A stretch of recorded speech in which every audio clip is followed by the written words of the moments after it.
Another week, another PlayStation Store sale. Honestly, these sales are getting a little bit redundant at this point, given that they've put just about every game on the PlayStation Store on sale. At this point, I'm really looking for new lows and things of that nature. However, at any given time, maybe one of you guys are looking for a new game to buy, and with this one, you've got the multiplayer days sale. A lot of multiplayer games are significantly discounted, so you can check those out. Obviously, you'll want a PlayStation Plus subscription since multiplayer games and PlayStation Plus kind of go hand in hand.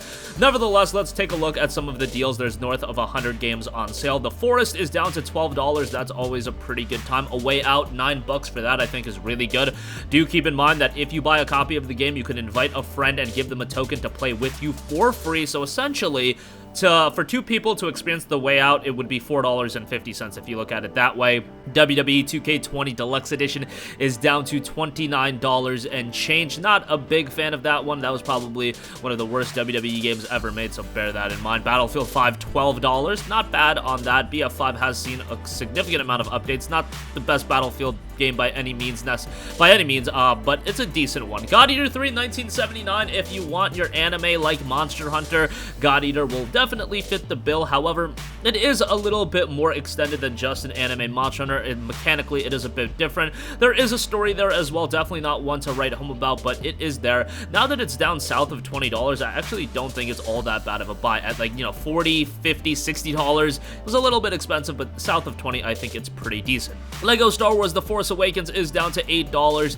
That's always pretty decent. It's a Lego game, you know what to expect. Moving Out, which I believe is a relatively recent release. It is. It came out back in May. $17.49. Looks to be a pretty charming little title there. Call of Duty Advanced Warfare Gold Edition, $19.79. I hated Advanced Warfare. I thought Advanced Warfare, I don't know if you guys agree, I thought Advanced Warfare was one of the worst Call of Duty games. Just was not one that I really enjoyed, but hey, it's $19.79. Marvel vs. Capcom Infinite, $18. I didn't hate that game as much as most people, so yeah, therein lies the dichotomy. Zombie Army 4 Dead War, $30. A really good co-op game. If you want to jump in with a couple of friends, definitely not a bad pickup. Again, a relatively recent release coming out back in February.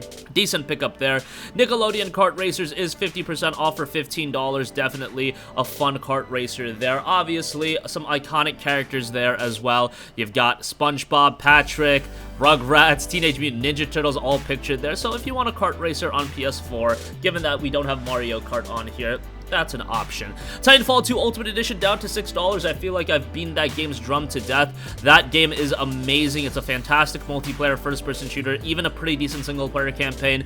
An injustice of what happened with it from a marketing standpoint, given that EA had all the ability to market the game properly and not release it around the same time as Battlefield 1, their own pillar first-person shooter, and it was going to be around Call of Duty Infinite Warfare, and Overwatch had just come out, and commercially it just did not do all too well. Gameplay itself is solid, and for $6, definitely a good buy. I don't know how Dragon Age Inquisition Deluxe Edition really falls under this, but hey, you can get that for just $4.99, and for the Deluxe Edition, that's pretty good. Obviously, the game does have cooperative multiplayer. It's just not a game that I really emphasize that multiplayer component. Nevertheless, for $5, definitely a good buy. Call of Duty Infinite Warfare Digital Deluxe Edition, which includes Infinite Warfare and COD 4 Modern Warfare Remastered, $33. I think that's pretty decent. Infinite Warfare actually has a really good campaign. Some people would say it's the best Call of Duty campaign ever. And of course, COD 4 Remastered is COD 4 Remastered. It's pretty good. I loved Modern Warfare back in the day. I enjoyed it when it came out here as well. Alternatively, you can pick up the Infinite Warfare Legacy Edition, which once again includes Infinite Warfare and COD 4. It's missing some of the additional extras, but $26.39 for that I think is pretty good as well. Trials Rising is down to $5.99. Trials is a game that I can spend a lot of time into. I played it a lot back in the day, and I got super addicted to these games. These days, Trials isn't a franchise that I'm super fancy of. However, I definitely have some nostalgia with the series, going back to the early games, the first game.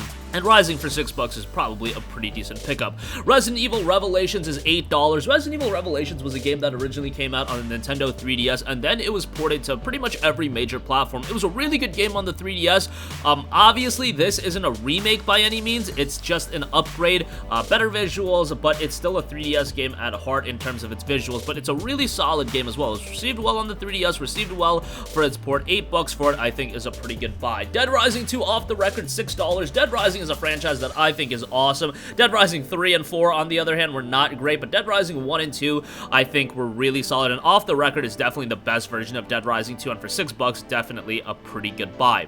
Next Machina, 75% off for $5. This is a Housemarque special. You know what you're getting out of a Housemarque arcade shooter, and Next Machina offers that in spades. Great particle effects, solid visuals, and just a ton of chaotic fun. For $5, I think that's a pretty good buy. And you guys know me, kind of got a soft spot for Housemarque, and they are developing a PS5 title. Remains to be seen whether or not that'll be launched, but looks pretty good as far as that's concerned as well.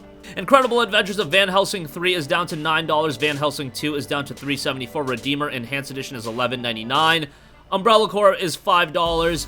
You've got Area for $1.99, and those are the major deals available. Bloody Zombies available for $6 as well. Again, not a ton of deals available as a part of this one, but the few deals that are available are pretty good. I would say A Way Out for $8.99 is a really solid buy if you want to get COD 4 remastered as well as Infinite Warfare. $26 for the Legacy Edition is pretty good as well, so definitely some sleeper hits. Titanfall 2 for $6, Dragon Age Inquisition Deluxe Edition for $5. Definitely some solid titles. I just saw Verdun for $8, so that's pretty decent. RE Revelations, again, good deals, not amazing deals, but hey, not every sale can be an absolute home run. That's going to conclude this video. Sound off with all of your thoughts in the comment section down below. Thank you for watching, and goodbye. Hey guys, we hope you enjoyed the video, and if you did, make sure to hit the subscribe button, and if you're already subscribed, do us a favor and hit the bell icon. This way you'll be notified whenever we post a new video. That's the best way to keep up with all of our uploads, and we usually try to upload 2 videos a day. And with the bell icon hit, you'll be notified whenever we do upload a video. As always, thanks for watching.